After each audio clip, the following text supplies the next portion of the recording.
E profissionais da rede estadual de educação ameaçam entrar em greve. A categoria cobra recomposição salarial, plano de valorização profissional e também melhorias nas condições de trabalho.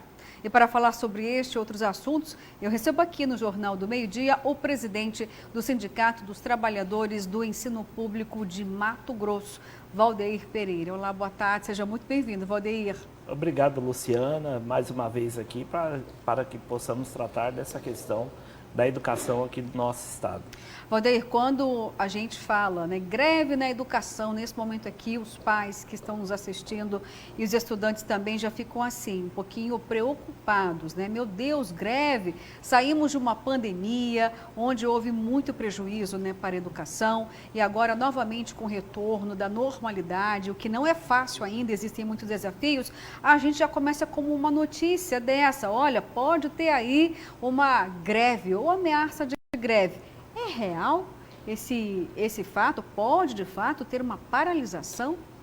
O que nós temos, Luciana, é um descontentamento muito grande por parte da categoria que, desde janeiro, a Secretaria de Estado de Educação reuniu com a entidade sindical e ficou de montar uma comissão para discutir a pauta salarial. Isso não ocorreu até o presente momento e é claro que há um descontentamento.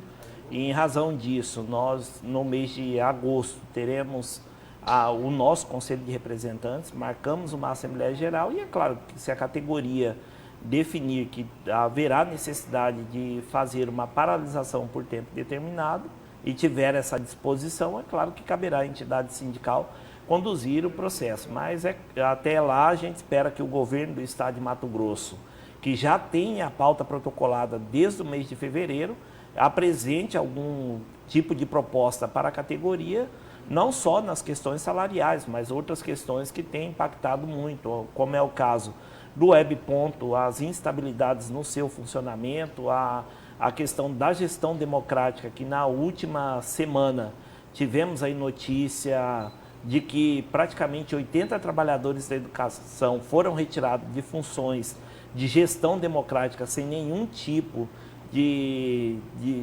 manifestação ou razão que justificasse esse tipo de ação e a gente espera que o governo efetivamente tenha algum tipo de posicionamento atendendo a categoria e dessa forma é claro que a gente sempre tem uma clareza que a melhor greve que existe é aquela que não ocorre em virtude de negociação com o nosso empregador, que nesse caso é o governo do estado. Agora, Valdeir, de que forma? Você já disse, olha, em agosto a gente vai estar reunindo, vai acontecer a assembleia, então nesse momento não tem nem indicativo de greve. Mas como convencer então demais profissionais da educação em relação a votar um possível indicativo de greve, sendo que em Mato Grosso os professores têm o terceiro maior salário do Brasil? A revisão geral anual estaria garantida. Quais seriam, então, os argumentos para convencer, de fato, a grande maioria dos professores da necessidade de um movimento grevista? Na realidade, o governo do estado de Mato Grosso, ele usa de má fé quando diz que aqui tem a terceira melhor remuneração da Federação Brasileira. Na prática, aqui no estado de Mato Grosso, não é verdadeiro que a gente tem a remuneração, a terceira maior. Mesmo porque hoje, aqui no estado de Mato Grosso, se for comparar, a gente está R$30 acima da proporcionalidade do piso nacional. Então, não é verdadeiro. É mentira essa afirmação? É mentira. Se a gente fosse elencar, então, em ranking, qual seria, então, o topo, o lugar, então? A posição? 14º. Hoje, por exemplo, se você pega um professor do Mato Grosso do Sul, Goiás, Distrito Federal, São Paulo, Minas, Bahia, diversos locais, a remuneração é maior do que a do estado de Mato Grosso. De 30 ou 40 horas, porque segundo o governo de Mato Grosso, existe uma política séria de valorização. E vocês teriam o terceiro maior salário. Hoje, 30 horas, sairia acima de R$5.000. R$40 sairia de R$6.000. Qual é, então, em relação aos valores a esses outros estados que você está colocando Mato Grosso como sendo aí o 14º colocado? Em relação à própria hora de trabalho, é você pegar mesmo qual que é a jornada, mesmo comparando com todas as jornadas que nós temos Brasil afora e até mesmo em redes municipais, você dividir qual que é essa jornada e você encontrar qual que é o valor de uma única aula. Então, o estado de Mato Grosso, o governo quando ele diz que tem a maior remuneração, a terceira maior remuneração da Federação Brasileira, é porque ele pega como referência já o professor com graduação e diz assim, ó, enquanto no estado do Distrito Federal, o que recebe hoje um professor graduado é a referência inicial de magistério na carreira, e o professor tem uma remuneração praticamente de R$ 8.000 no DF, então é essa confusão que o governo do estado de Mato Grosso, desde a greve que nós fizemos em 2019, tentando explicar para ele uma coisa é a referência inicial da carreira e a outra coisa é o que ele considera como salário que já é o professor graduado, que é essa diferença que tem. Então, quando a gente compara a realidade da carreira no restante do Brasil, Mato Grosso não é a terceira maior remuneração, como tem afirmado o governador. Talvez o governador, por ser mal assessorado em relação a essa pauta, ele prefere trazer, construir uma opinião nos meios de comunicação que não condiz com a realidade dos trabalhadores. De fato, Mato Grosso estaria hoje numa das melhores remunerações se desde 2019 o governador Mauro Mendes efetivamente aplicasse a política da dobra do poder de compras, que equipararia no mínimo a nossa condição salarial a outros segmentos do próprio governo do estado.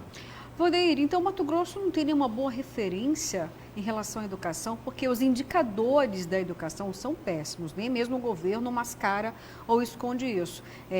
Estávamos praticamente em 21º em relação aos outros estados, ou seja, passamos vergonha nacional. Nós não temos aqui realmente alunos preparados para o futuro. Nós não temos aqui, de acordo com o que você está colocando, uma política de valorização. Quais são os principais fatores, então, que levam a esses indicadores péssimos? Vocês não estão satisfeitos com a política de valorização? Tem aqui reformas em unidades, tem um trabalho de tentar levar mais tecnologia e Mato Grosso não tem, então, nenhuma referência na educação e toda a culpa é do governo de Mato Grosso. O que acontece com a educação aqui? Aqui, Luciana, são 3 tipos de avaliações que tem aqui no estado de Mato Grosso, que é a avaliação feita no 5º ano, a avaliação feita no 9º e a avaliação no ensino médio. A avaliação do 5º e do 9º ano, ela vem crescendo gradativamente, então não está entre as piores. A questão do ensino médio, que não é um problema exclusivo do estado de Mato Grosso, porque eu digo assim, o ensino médio, quando você olha a tabela no geral, o que difere é quase uma corrida de Fórmula 1, é os décimos que estão colocados assim. Então, o problema do ensino médio não é um problema apenas do estado de Mato Grosso, ele é no Brasil inteiro, tanto que entra nessa discussão. Agora, no ensino fundamental, o estado vem gradativamente melhorando, os índices não estão entre os piores, a condição do estado ele está muito melhor do que está entre a metade dos estados brasileiros em se tratando do ensino fundamental. Então, tem melhorado.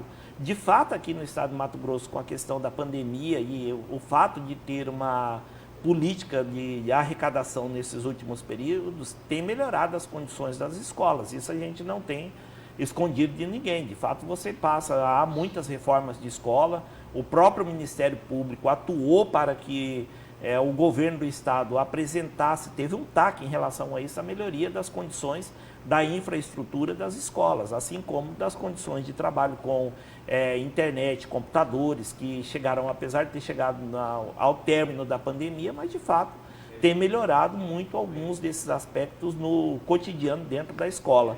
Há alguns outros problemas que têm criado muita instabilidade, que é o próprio sistema estruturado, a questão de você ter dentro do espaço da escola o web ponto, que tem criado muito transtorno, e da própria formação continuada. Então, você tem algumas coisas que precisam ser melhoradas, assim como a gestão democrática, que não faz sentido você ter hoje dentro da escola um ajudante de ordens, praticamente essa terminologia de que o diretor fica a todo momento preocupado com o que ele vai fazer, porque alguém pode vir no outro dia e dizer, você não estará mais na condição de diretor, de coordenador, de secretário dessa unidade escolar, sem nenhum tipo de parâmetro que justificasse essa saída. Há uma leve desconfiança que essa atuação já é, inclusive, em razão do período eleitoral que se aproxima, para você ter alguns cabos eleitorais dentro da escola, o que é muito ruim quando Mas a é uma gente trata. denúncia grave, então, que você está fazendo, Valdeir.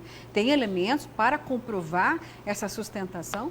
Há indícios, né? Alguns indícios em relação a isso, mas assim, a gente ainda vai aprofundar esse tipo de discussão e investigação no âmbito e com os órgãos competentes aqui, porque há uma preocupação em relação a isso, porque já era uma prática que a gente na década de 70 e 80 era muito comum no âmbito das escolas públicas, que o vereador nomeava, ia lá e falava, ó, você pega fulano e coloca como diretor da escola. E quando você tem alguns diretores que você tem índice dentro da escola e no outro dia é colocado para fora dessa escola, como é o caso de São Félix do Araguaia, é claro que isso levanta uma série de questionamentos, porque não há uma justificativa em relação ao que vem ocorrendo com esses afastamentos abusivos de diretores aqui do Estado. Só para a gente encerrar, já foi feito encaminhamento ao Ministério Público? Tem elementos para encaminhar a denúncia?